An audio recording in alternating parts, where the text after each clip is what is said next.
हे guys, अस्सलाम वालेकुम and welcome back to my YouTube channel. I hope सब ठीक ठाक होंगे। आज की वीडियो में हम बात करेंगे कि 2025 के अंदर कौन कौन से कंट्रीज़ के अंदर आपको अप्लाई करना चाहिए यूरोप के अंदर। तो चलिए गाइस, इस वीडियो को यहाँ से शुरू करते हैं। अच्छा, कुछ चीज़ें मैं आपको बताना चाहता हूँ कि यूरोप में किसी भी कंट्री में अप्लाई करने से पहले कुछ चीज़ें आपको मालूम होना चाहिए। उसके बाद आपने डिसाइड करना है कि आपने अप्लाई कहाँ पे करना है, ठीक है। तो सबसे पहली चीज़ उसके अंदर आपको पता होना चाहिए आपका बजट कितना है, ठीक है। तो एक दफ़ा आपको मालूम हो कि आपका ये बजट है, उसके बाद आप डिसाइड कर सकते हो यार कौन-कौन से कंट्री को आप टारगेट कर सकते हो। जैसे कि जर्मनी, उसके लिए बैंक ब्लॉक अमाउंट चाहिए। इटली, उसके लिए बैंक स्टेटमेंट चाहिए कम से कम 20 से 25 लाख। और अगर इसी तरह से बात करें चेक रिपब्लिक के लिए, तो यहाँ से भी 20 से 25 लाख चाहिए। फ़िनलैंड की बात करें तो वहाँ भी 25 लाख चाहिए। तो ये चीज़ें आपको पहले मालूम होनी चाहिए कि बैंक स्टेटमेंट और रिक्वायरमेंट्स वगैरह कितनी है वहाँ की, फिर आपने डिसाइड करना है कि यार कौन-कौन से कंट्री को मैं टारगेट कर सकता हूँ, ठीक है। उसके अलावा एक चीज़ और कि हर कंट्री में अप्लाई करने का एक बजट एक्सपेंसेस भी लगते हैं आपके, ठीक है। अप्लाई करते time for example visa processing के दौरान आपने अप्लाई करना है, एप्लीकेशन फ़ीस और उसके दौरान प्रोसेसिंग फ़ीस होती है, डॉक्यूमेंट अटेस्टेशन, वीज़ा फ़ीस और ट्रांसलेशन वगैरह-वगैरह। मुख्तलिफ एक्सपेंसेस होते हैं आपके पूरे प्रोसेस के अंदर।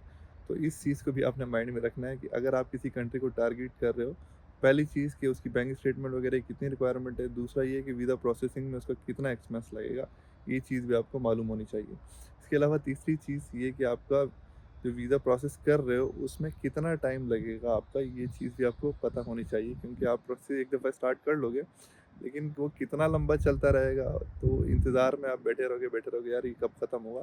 तो इस चीज़ के बारे में भी थोड़ी-सी नो हाउ कर लेनी है आपने, ठीक है? उसके बाद अगली बात करें अगर, तो जिस कंट्री को भी आप टारगेट कर रहे हो ना, उसके अंदर आप क्यों जाना चाह रहे हो और फर्दर ये है कि वहाँ पे क्या अपॉर्च्युनिटीज़ हैं आपके लिए। फॉर एग्ज़ाम्पल किसी ऐसे कंट्री में जा रहे हो आप, जहाँ पे कोई भी जॉब अपॉर्च्युनिटीज़ नहीं है या फिर फ्यूचर ग्रोथ की अपॉर्च्युनिटीज़ नहीं है, तो इस चीज़ों को भी थोड़ा-सा माइंड में रखना कि यार मैं अगर जा रहा हूँ कहीं फॉर एग्ज़ाम्पल जर्मनी जा रहा हूँ, तो आपको पता हो यार आप क्यों जा रहे हो, क्या ग्रोथ है आपकी, ये सारी चीज़ें मालूम हो आपको।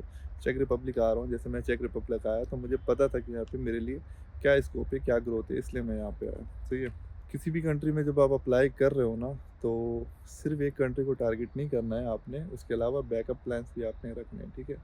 फॉर एग्ज़ाम्पल अगर इटली को टारगेट कर रहे हो, तो आपको ये चीज़ पता होना चाहिए कि यार इटली में वीज़ा रेशो कितना है, ठीक है? इस टाइम यूरोप के अंदर कोई भी कंट्री ऐसा नहीं है जहाँ पे 100% वीज़ा रेशो हो। तो पता हो गया यार इटली का वीज़ा रेशो कितना है, 50-50 है, तो सिर्फ़ इटली पे फ़ोकस ना करो, किसी और को भी साथ-साथ टारगेट करो।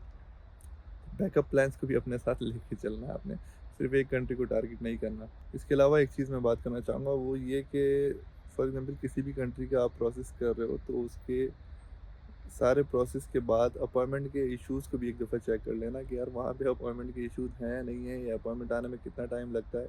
इस टाइम तो हर कंट्री में अपॉइंटमेंट के इश्यूज़ हैं, लेकिन फिर भी थोड़ा बहुत मालूम हो आपको कि यार अपॉइंटमेंट में कितना टाइम लगेगा, कैसे आपने देखना है सारी चीज़ों को, ये सब भी आपको थोड़ा-सा पता होना चाहिए। अच्छा, एक चीज़ मैं आपको सजेस्ट करूँगा कि यार आप ना अपना जो है वो बेस्ट दो, जिस भी कंट्री को सेलेक्ट करते हो, आप अपना बेस्ट दो उसके अंदर, बाकी उसके बाद जो चीज़ें हैं वो नसीब के ऊपर है।